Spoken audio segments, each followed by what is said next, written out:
Good morning. Morning, Adona. Morning. Good morning, Robert. Morning, everybody. Hello, Colleen. Good morning, everyone. Sorry about that. Good morning, everybody. Good morning. Good morning. Good morning. Thank God it's Friday, huh? Good morning. How's everybody doing? Good morning. Morning. Great. Good morning. Good morning. Good morning. So when I go away to conferences, I come back with these obscure topics. So anyway, today, The conference. I'm sorry, How was the conference? conference was great. You were in the Chicago one before, right?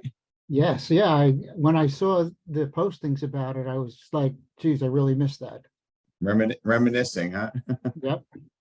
Was a great little trip to Chicago. So before I get started, Robert, did you want to share your story with us? Sure. So this is, I think it was last week we really talked about added value to our clients. And something happened just yesterday that I thought I should share with you guys. Because I know that a lot of us, when we finish with our licensure courses, we forget everything and we put the books away just to collect dust. But yesterday, my wife was having a conversation with one of my clients who has become a very good friend of ours.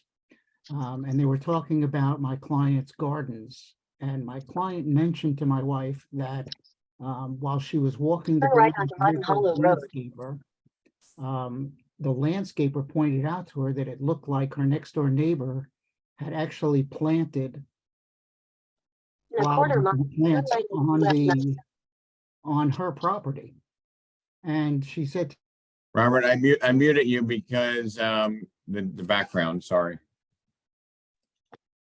so they discovered that the neighbor had planted plantings on my client's property in the back.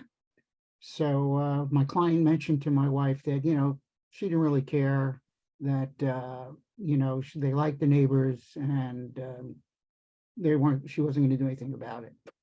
So my wife is telling me this story, and I suddenly remember something from my pre-licensure class, and it dealt with an easement, and actually it's called an easement by prescription. And what that means is that if somebody uses your property without your permission in New Jersey for a period of time of 20 years, they can then suggest that property is now theirs. So I wanted to make sure that my clients, whether they wanted to do anything about it or not, should know about this, because I would hate to see them lose it. And, in our town, if you lose part of your property, then your FAR gets called into question and the whole bit, and becomes a big deal. So I pulled out my book, and I read through it, again, what it means. And I wrote my clients an email stating the whole thing, as I just said it to you, about someone using your property without your permission, and that it be open and visible that it's being used. And in New Jersey, if it uses it for 20 years, then they can claim the property is theirs via this easement by prescription. So I sent this off to my clients, and they responded right away. Wow, thank you for this information. They went over to their neighbors. They had a cordial conversation with them, about it, letting them know that they were aware that the neighbors had planted on their property. And then they sent them an email granting them permission to garden on that little corner of their property, which thereby ends any talk of this easement 20 years from now, whether either one of them are either still there. So they were very, very excited about getting that information. And while they didn't perceive it to be an issue for them, they really appreciated my reaching out and giving them that information. So I just wanted to share that with you. Sometimes, the cobwebs just clear for a second, and I can remember things from 17 years ago.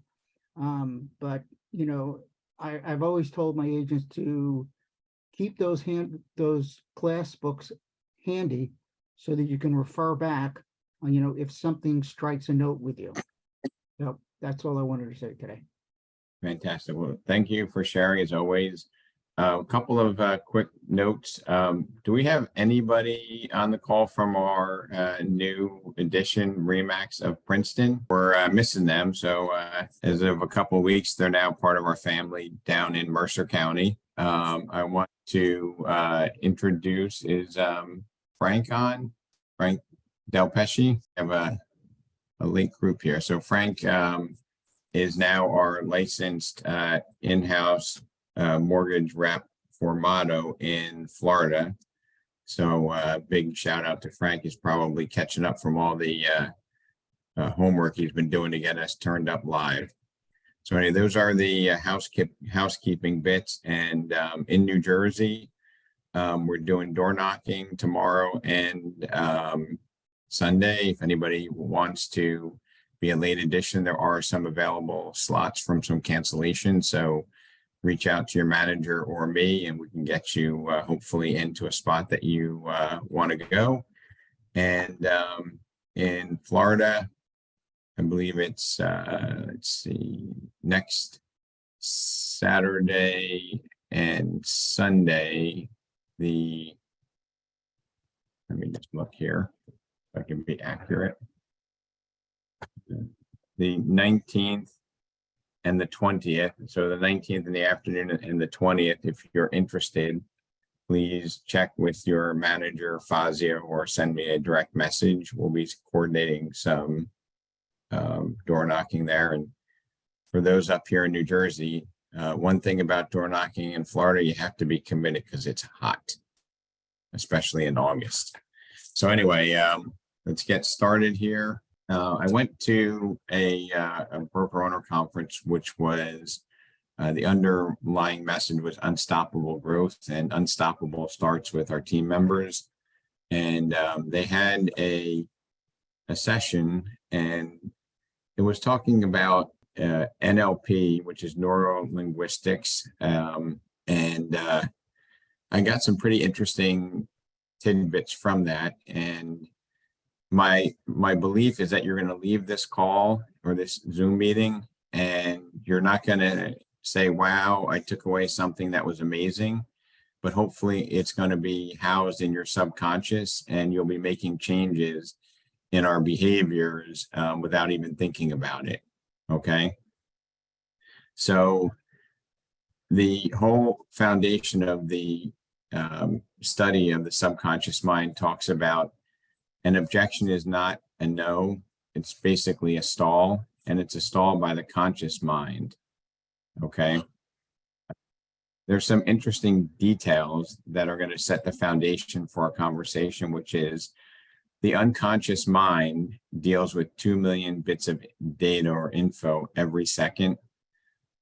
Studies show that the conscious mind is limited to 126 bits of data. Does that sound reasonable, or is anybody like me saying, doesn't seem to make sense? No naysayers, huh? So is there anybody on this call that can't remember your phone number when you were growing up? Is that like a useless piece of data that you probably haven't looked at or thought about for years, probably? I still have my same phone number from growing up, so I can't. All right, so you're an exception. I can remember my phone number growing up, but I can't remember what I had for breakfast yesterday. So the phone number is the unconscious mind. Breakfast is the conscious mind. So there you go. So hopefully you're remembering 126 better things. And if you think about the unconscious mind, who had to, when they woke up this morning, think about breathing? Who had to wake up and tell their heart to pump? These are all things happening in the subconscious mind. And there's a lot more that happens in the subconscious mind. And we know this happens, but it's kind of important to think about why and how we can understand it to serve people better. Okay.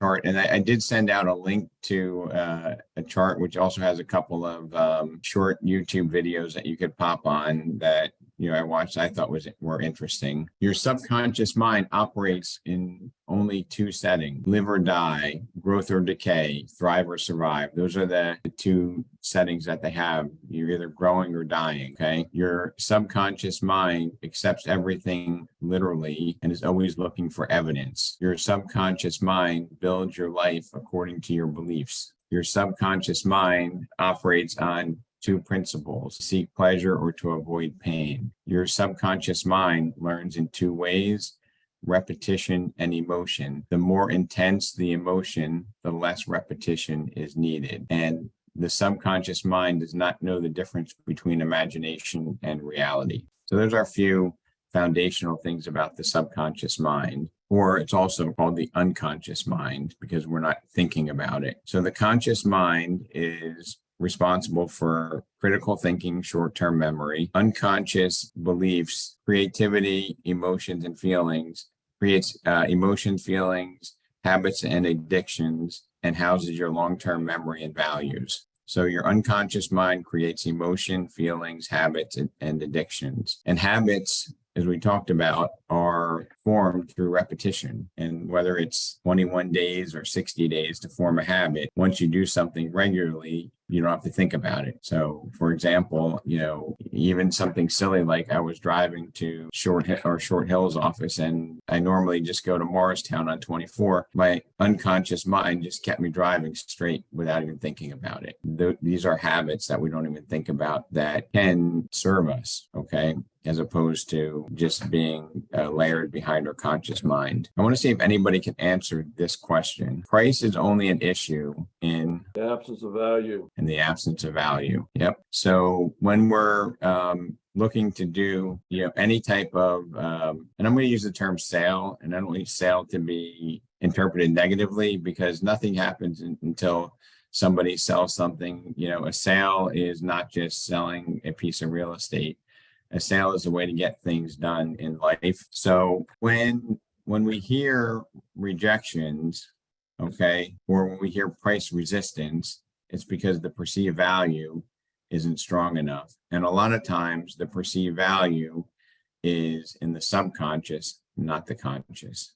Okay. And I'm going to give you an example from the speaker at our conference who said in his career, he recruited over 300 real estate agents. And what he learned was, and this is very applicable to everything that we do, is the experience was choreographed from when they walked into the office, to them being offered a beverage, to them walking around the office, to how they started the conversation. And he did say one tidbit that I'm going to try my best to use. And if somebody said and Eric, I'm going to ask you this, put you on the spot. If somebody said, you know what, I'm not ready to list now, or, when I list, I probably have to list with a relative. How do you answer that statement or respond to it? I would say, great, I can appreciate that. And let me ask you a question. If I could actually net you more money, put more money in your pocket, and prove that to you, would you still be interested in selling with your relative? Okay.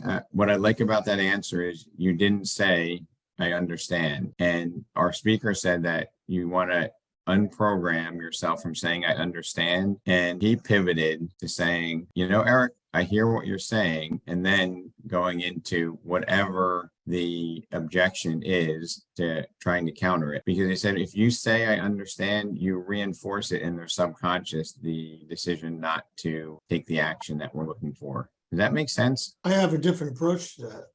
Okay. Very similar, but I just say, when I asked them, I asked them for the appointment, they said, we're going to be listing it with a friend of ours or a relative. Then I say, oh, so you have a realtor. I reconfirm that they'll say yes. Did you sign anything yet with that realtor? No. Are you committed with that realtor? Well, not yet. Okay, what's the benefits or the advantages of working with that realtor? And then let them come up with their advantages. Sometimes they have none. Sometimes they just say that just to get you off the phone, but that usually works. And I usually try to wedge my way in if I can. So again, I commend you for not saying you understand, because I think I was guilty of having a reaction of saying, oh, I understand that. Shantae, I understand that you have a relative, you know what I mean? And that language layers in the subconscious about avoiding making the choice. So if you might want to write that down and just say, substitute, I understand with, I hear what you're saying. And to both of your points about like a relative, they say, you know, Robert Garver raved about you. We said we had to meet with you, but to be honest, I probably have to list with my sister because, you know, that would be really awkward at a Thanksgiving dinner, right? And instead of saying what I would have said was, hey, I understand. However, right, I'd like to change it and have this pivot and say, I hear what you're saying.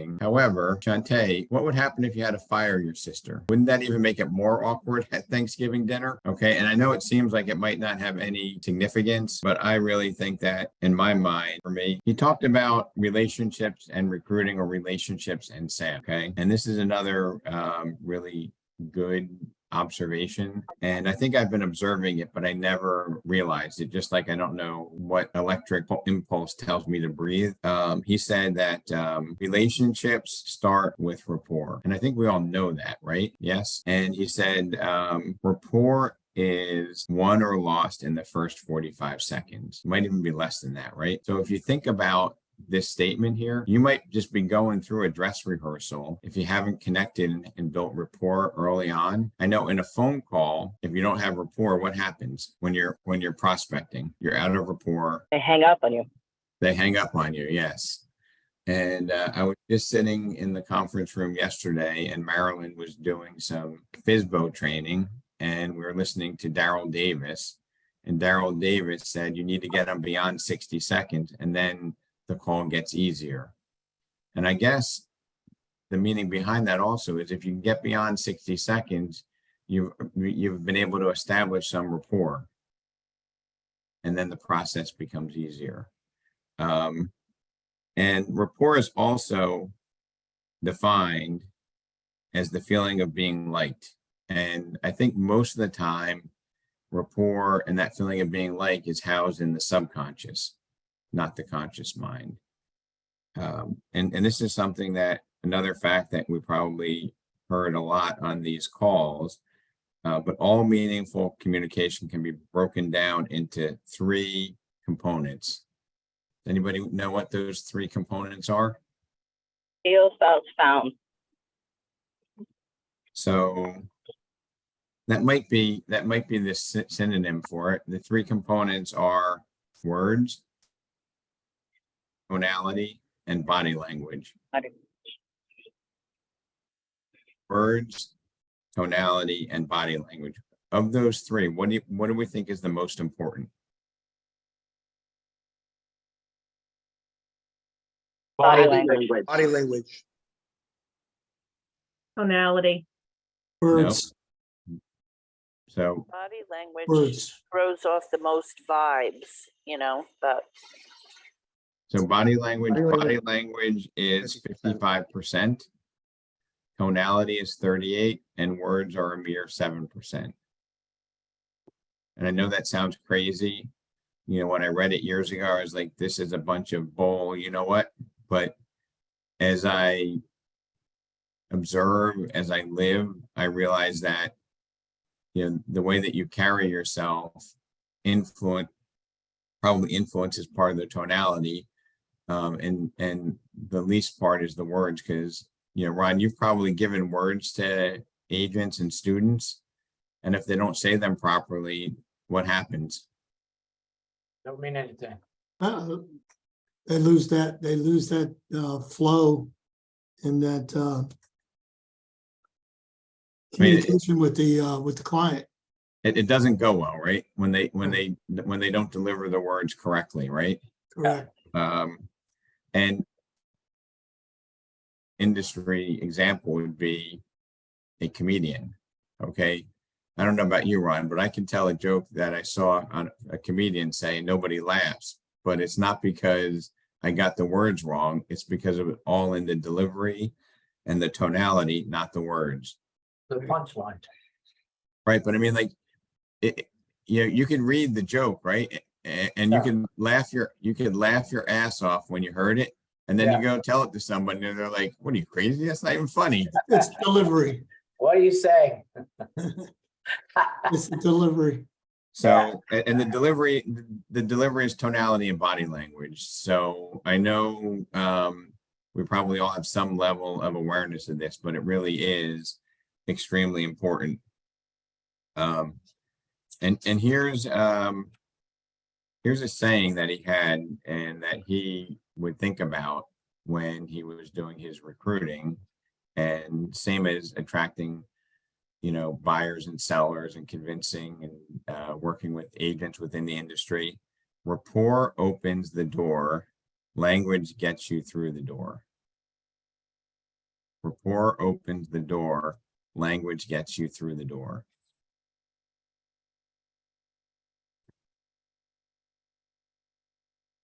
It's true.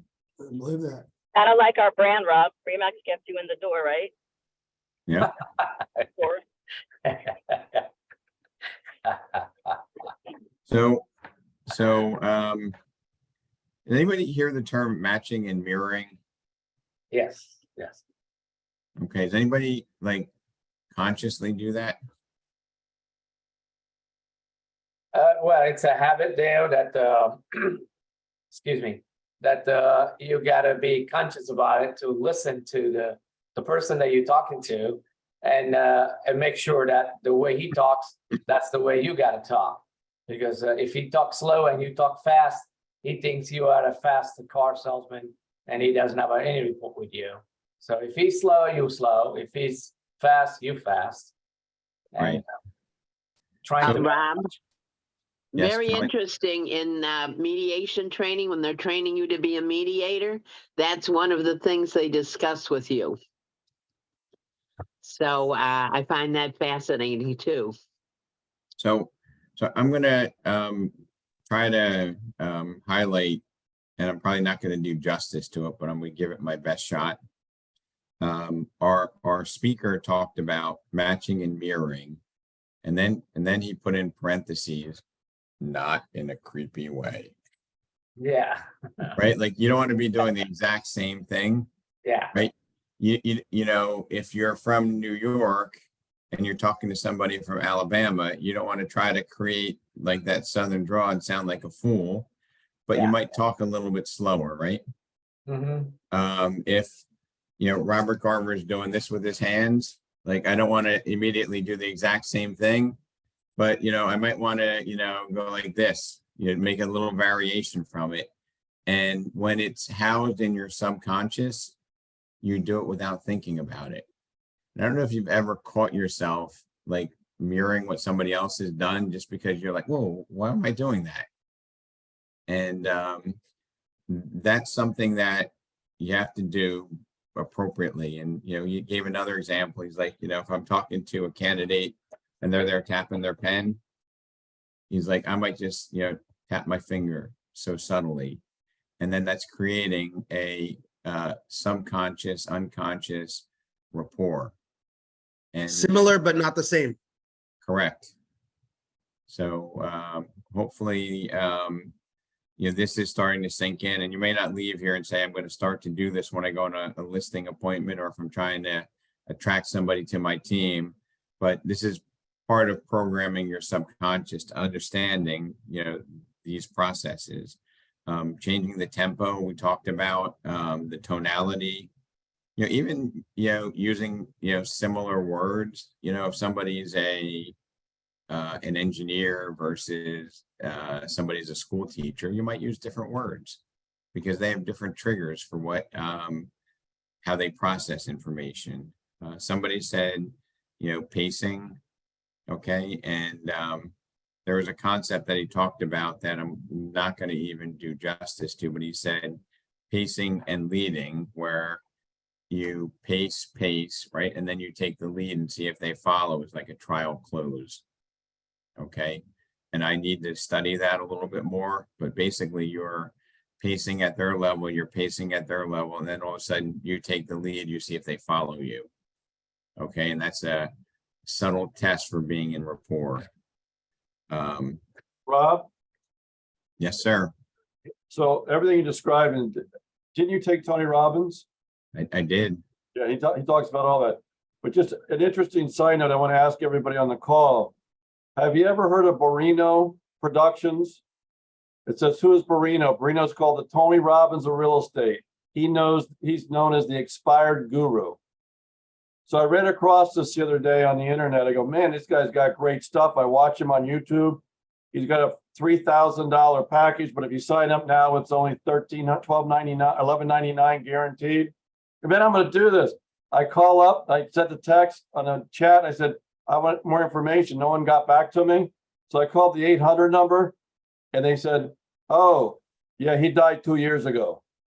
So, but if anyone that's ever heard of Borino, Borino, have taken his stuff, he's still on YouTube. I was listening to YouTube. I go, this guy's great. I'm going to sign up. It says you get a free coaching call with him. What's his name again? Borino, Borino. But he talks about in a couple of YouTubes I saw about the NLP, neuro linguistic programming. And Yeah, the first name is Mike, you said? I don't know. It doesn't tell his first name. Yeah, but isn't he like your coach or Coach Borino? He goes by, right? Something like that. He was or something. He was living in his car, and he turned into some multi-millionaire from California. Now he was in Maryland, I think, when he died. Okay. Yeah, I've watched his. I wonder if anyone's ever known of him, heard of him, or listened or done anything. I have watched him. I have watched his info. So Eric, thank you for sharing. And you know what? This stuff that Tony Robbins talked about is borrowed by Jim Rohn, and Jim Rohn borrowed it from here. Jim Rohn borrowed it from Richard Bandler, who was the co-creator of NLP. And now it just all seems to make sense. So I just posted it to chat. Thank you. And Eric, I was either door knocking, or I was with one of our colleagues, and they said that you had posted 2 books on one of the masterminds. They read them both and they loved them. I just can't remember, because that must be in my conscious mind, and the 127th thing pushed out their name. But they said they read both of the books that you read. It was me, Tony. Tony. Yes. Thank you, Tony. They were. Okay, so see, my apologies, Tony. We were door knocking together, and one of my 126 things was pushed out by your name, but I remembered your comment. Now I want you to listen to this. What is resistance? It means you don't have strong enough rapport.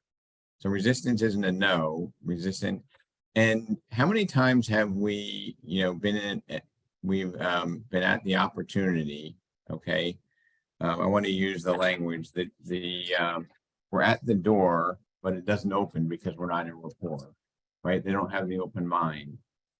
And resistance is basically a sign of a lack of rapport. And if you're in rapport, is the trust level high or is it low? Hi. Hi. Trust level is high. And, to get into rapport and have a high level of trust, I'm going to ask this to you, Colleen. Do you think that there are many people in this industry that are incompetent or haven't invested in themselves that can, build a high level of trust and rapport based on a house of cards? Absolutely not. Okay. So you have to have faith in yourself and your ability. You have to believe it yourself before you can get somebody else to buy into your feelings and your concepts. Right. And that's why, preparing and mastering our craft influences the way the amount of time and our ability to be in a high level of rapport. Because I've been on a lot of sales opportunities in my career, and it's in real estate and other aspects of sales. And sometimes people have over prepared for a opportunity, and they leave the opportunity and say, boy, I wasted a lot of time. You know, I didn't even have to go into any of that. And I just think about it and I'm like, you know, you probably wouldn't have had the unwavering confidence and ability to be in rapport if you weren't prepared.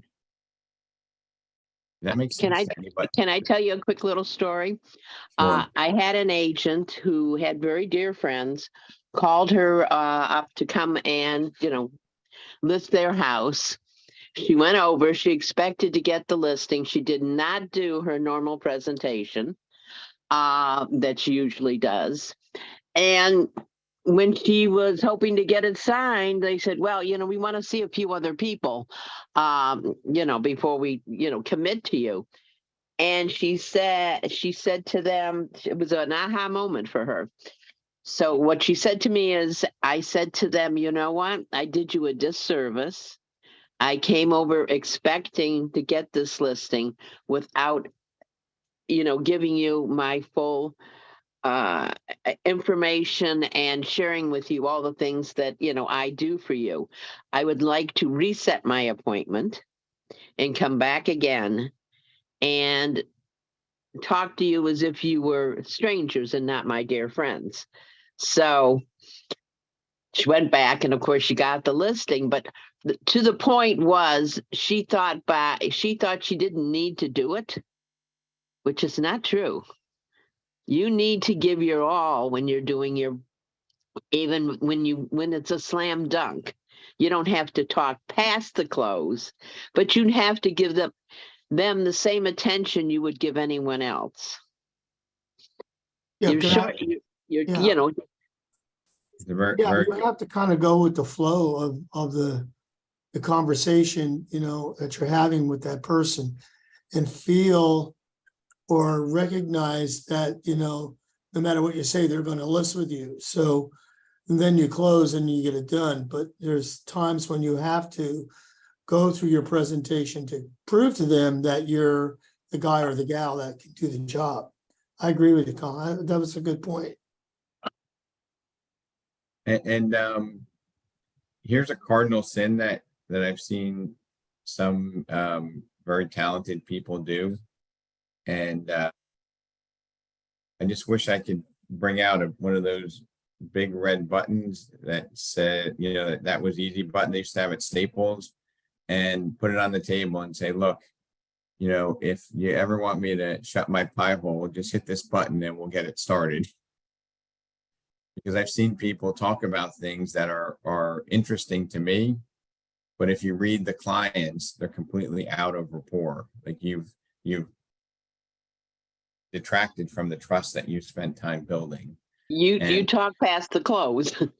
Right, but and Colleen, that happens when like somebody has done a lot of preparation and they feel like they have to vomit the material that they prepared onto the client because they did it. Absolutely.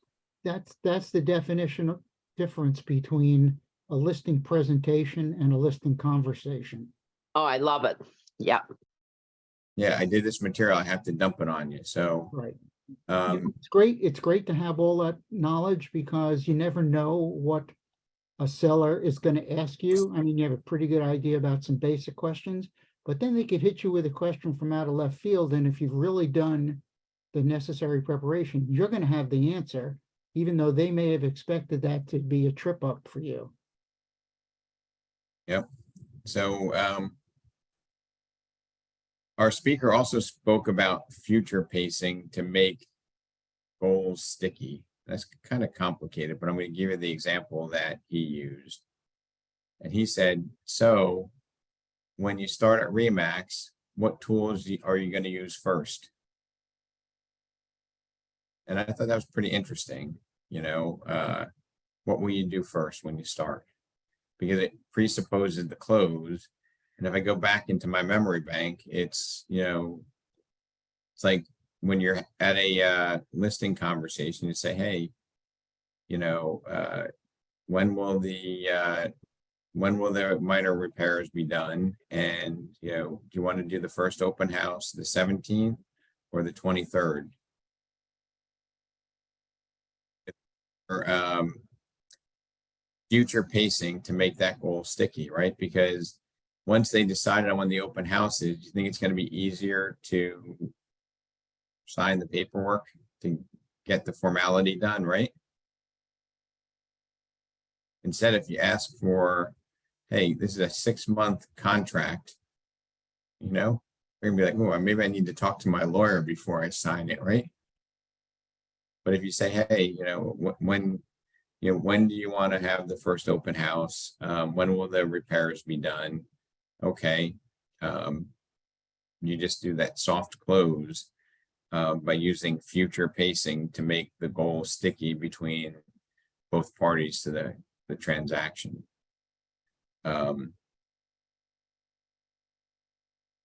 Just trying to see if I can tie anything else back from my notes. I know Dave and Fozzie, you were there. Is there anything that notably I missed?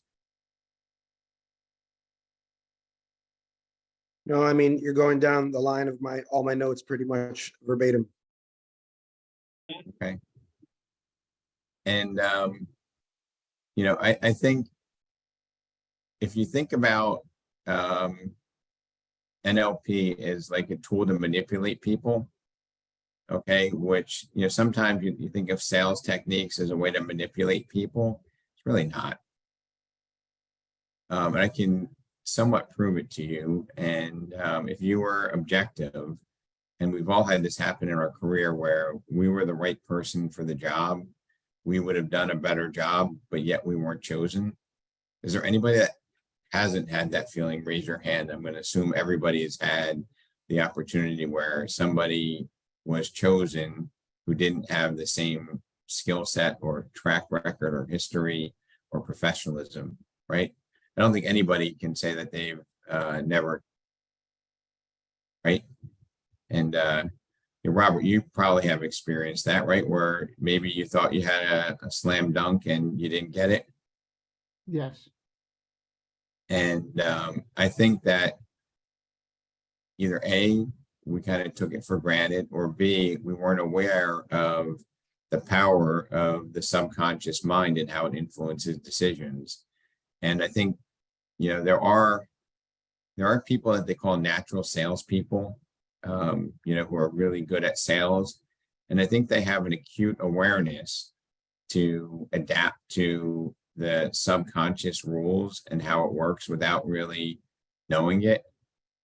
You know, I'm sure, Colleen, you probably have come across people that never read a sales book, never took a course, but they could sell ice to Eskimos. Exactly. It's almost like a natural ability to be able to read people. And when you can see their thoughts, you know. But I think somehow, without knowing it, they've programmed their subconscious to be aware of the things that the conscious mind is not aware of. Absolutely. Okay. And I'm taking my full reputation here by saying that, you know, NLP and understanding the subconscious mind to help generate business is not a bad thing. It's not a manipulation. And I'm going on the other side saying that it's a necessity for you to be able to serve your clients in the right way. Okay, beyond getting through to the sale, okay, understanding how the subconscious works also influences how you can get a client to make the right decision. Okay. And see if Eric is still on the call. Eric, if Eric is still on the call. Eric, are you still on with us? Mute everybody. I'm still here. What do you need? Sorry. Hold on, I muted everybody. Now, Eric, if you can unmute yourself. Now, I'm going to go on a limb here with this question, but when you get off of mute. I'm unmuted. Eric, have you ever had a seller reject an offer, perhaps even because it was too early? Oh, it's the first offer, you know, let me wait. And you knew that that was a cardinal sin, and yet you couldn't stop the train from going off the tracks? Not in a while. Not in How a long, about, how about earlier on in your career? Did you learn that lesson? yes. And so you, at this point, Eric, you already have the listing, okay? And we have to use these skills to get a client to take an action that's in their best interest. That is not a manipulation. I'm gonna go back to my notes here so I can tie this down here. The conscious mind is responsible for critical thinking, and the unconscious mind is always looking for evidence. Okay, so critical thinking might be, I have a belief system that if I get an offer on day one, that I should wait, see if I get a better offer. And Okay. I tell them that generally in real estate, your first offer is your best offer. So if we get an offer the first day, that means, well, in this market, I wouldn't take the first offer on the first day. I'd probably let it stall it for 2 or 3 days and make sure we don't get higher offers and better offers. Right, but I mean, we're not talking about, if you have 2 or 3 offers in the first day, say, oh, wow, maybe is it possible, Eric, that if you don't build trust and rapport, that a seller might think, wow, maybe I underpriced it. I have a gold mine here. I'm not going to give it away. Yes. And then they wind up more times than not regretting that decision, in my experience. Yes. And that's another example of how to use the understanding of the subconscious mind to do a better job for our clients. And to give you maybe like a more practical approach, if I'm in one of our offices, I see somebody saying, I want to wring the neck of this client because they're not taking this offer. They're going to sabotage themselves.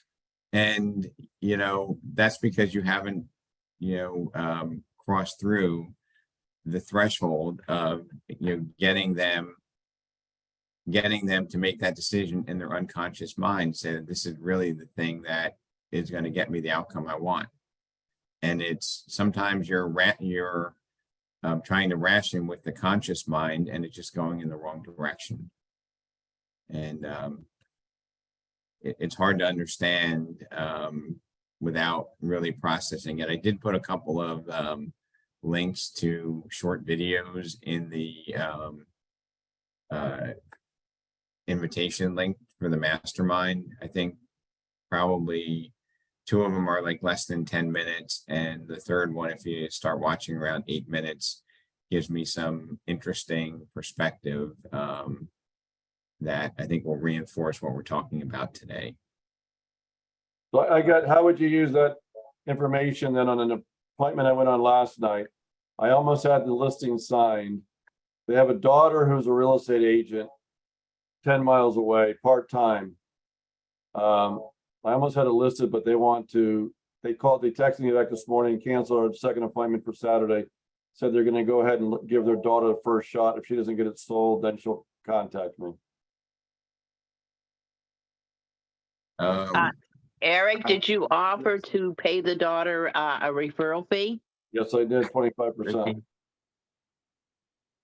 So Eric, can I tell you how I would have done it? And maybe I'm wrong, maybe I'm right. But I would have invited the daughter to the appointment. Does the silence mean you hate it or you like it? I think if I would have invited the daughter to the appointment, they were FSBO on Zillow, that they wouldn't even let me over there. So one of the stalls I found when I'm out with, our team, especially on FSBOs or expireds, is they need to think about it, or there's somebody else that's part of the decision process. And one of the things that I always like to do is say, is there anyone else that you're relying upon to make this decision? And if possible, could they be available by phone? Because when they're listening in to the conversation that you have, Eric, or if they're there in person, they're going to say, hey, mom and dad, this is great. Eric's got it's a great story, great strategy. You know, as a matter of fact, he's the only agent in Broward County that's got a complaint for selling the house for too much money. Okay. Palm Beach County, but yeah. Or Palm Beach County, sorry about that. But anyway, Eric, there's no certain answers, right? But, you know, maybe next time, if there's a daughter that's part-time, 10 miles away, invite her to the meeting, include her in the process. And I think that she would be as convinced that you're the right person, and perhaps they would have signed right away. And they said they needed to discuss it with their daughter when you ended the meeting. Yes. But we scheduled again for Saturday at 11:30. I got a text this morning saying they've thought about it and they're gonna go with their daughter. But if it doesn't work out, they'll call me. So this happened to me last year, and it was with a son who was about 30 minutes away, and I invited him to the conversation, and it ended up being a mentorship opportunity where I could guide him and teach him how, you know, a proper listing presentation, proper marketing efforts, and gave him an opportunity to grow. Even though I wasn't looking to bring him on board my team, he got a lot of experience in that one opportunity, and that made the parents extremely happy. And I didn't have to give him 50-50. I ended up doing a higher referral. I think it was like 35%. And that made everybody involved really happy. Yeah, and go ahead, Eric. He went on the appointment. He met at the appointment too with the parents. Yeah, and he watched me speak to his parents and learn a number of things about mirroring, about how to respect, but be confident and proud of what I do every day. And they were like, this is amazing. Instead of giving this up or saying, you know, this isn't going to fit, you found a way to make it work for everybody. Like it was something that I thought of earlier on. I never would have figured this out. But as I got older and I've done so much more business, I realized there's always a solution. We just don't always think about it right away because you're so used to doing what you do a certain way constantly. And same here. But then I was like, you know, I don't really want to do this, or I don't want to co-list, or I don't want to work with this young guy. I mean, he's done 10 transactions total. What's he going to add to this value? It's going to stress me out. But then I thought, you know, I want this listing. I want to market that area and it's close to where I'm living. Let me figure this out. And that's just, it all worked out. Okay, thank you. Yeah.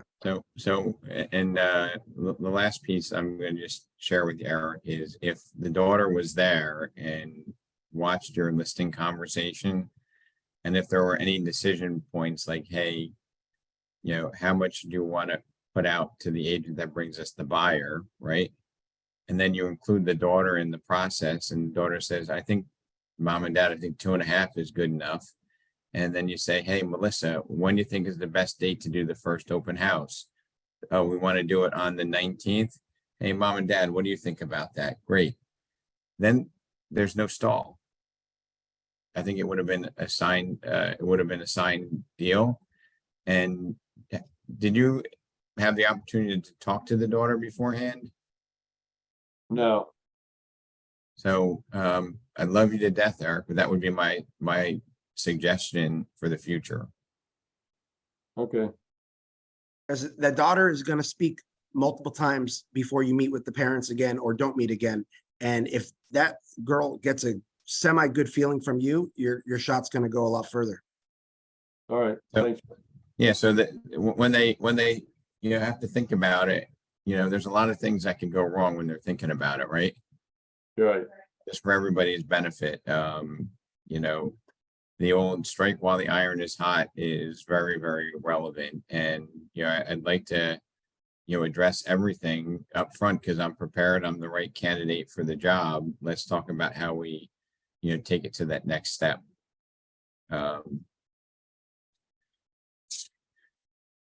And one other thing I wanted to talk about. I can't remember. Anybody else have any comments or experiences? I'm going to throw upon the group my sincere belief that, you know, in this day and age that we should be using a one-step listing appointment, not a two-step, because things can happen when there's time. You know, we had a session about mergers and acquisitions out at the BOC. And the thing that's most dangerous for killing transactions is time. Right? If there's too much time, people change their mind. You know, things fatigue. They have different, you know, somebody else gets there and they're in their memory bank. So if you're a person that likes to do the look at the house first, then come back with the comps, I completely respect it. And if you haven't gotten burnt, you know, I even respect you more. But being a practical person, if you ask questions before you go out, you can pivot, make adjustments on site. And, you know, not only is that less risky for somebody else to come in or for them to delay the decision, but it's a lot less efficient to have to go out multiple times. So that's like the icing on the cake for me, is the, you know, the pure efficiency perspective to it. And the last thing I want to also say is, in talking about the subconscious mind, you need to see the transaction in your unconscious mind before it happens. You need to see the transaction before it happens. And that reinforces it. And it's like, if it was already done, it's very easy to be done again, right? So if it happens first in your mind, then it can happen in reality. Okay. And I remember we had an agent, his name was Anthony. I can't remember his last name. He actually moved out of state. He grew up in Jersey City. He saw the changes in Jersey City. I don't know if he loved real estate, Jersey City, or his wife more, but he loved Jersey City. He talked about it, and every time he went on a listing appointment with very limited experience, he would get there a half an hour early, and he would just sit in his car and listen to music and see the transaction coming together. And there are a few things that were noteworthy there. Is one, he was always early. And number two, he was very, very well prepared for the subject material. And three, he saw the experience happening before it happened in reality. I see Arun raised his hand. Is that on purpose? Hello, you're on mute. Yeah, hi, good morning. I have a question with regards to your listing appointment. Can I ask? Absolutely. Okay, cool. So since you said it's a one-step listing appointment nowadays, do you have, like, if there are any, like, when we schedule our interviews, is there a preference? Like, do you want to always go first for the listing appointment, or would you like to, like, if they are saying, oh, I'm meeting 2 agents before you, or this is the time slot I have, what would be the preference? Do you have a choice typically if they give you an option to be the first or the last or the middle person? Sure, I'm going to let some of our panelists answer that, then I'm going to chime in with my opinion. Okay, thank you. Anybody you want to chime in? Go first. You always go first. Always go Hey. first. Robert first, David? Marlene first. Marlene first. David Holler, you want to say it? I always try to get there first. Is there anybody that wants to be second or the last person so that you could say, hey, you've seen the rest, now sign with me? Nope. Well, Mike Ferry always told us to be the last. But I learned that if you're the last person, you're probably not going to get it, because they'll probably wind up listing with one of the two or the first one that they see. First impression is usually the best. So I would be first. Yeah, so Arun, I think sometimes people have it in their mind that they want to interview 3 people. They take out a notepad. How many houses have you sold, right?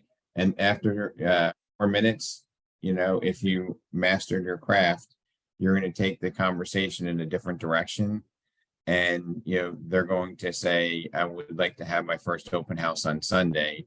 They're going to sign the papers, and then they're going to call the other 2 people and say, oops, I'm canceling. That's my experience. And I think that that can only be done if you prepare really well, and you have all those components. You have rapport, you have knowledge, you create your ability to market. And the last thing I would say is in terms of like evidence, and I'm going to go back to my notes from this year. The unconscious mind always looks for evidence, okay? And there's a handful of you on this call who I've sent out your market, your sales performance, and I don't have this data in Florida because my vendor doesn't do it in Florida, but you can create it on your own. Is look at your peer group and say, look, Robert Garver sells homes for 5.2% higher than his peer group in Morris County.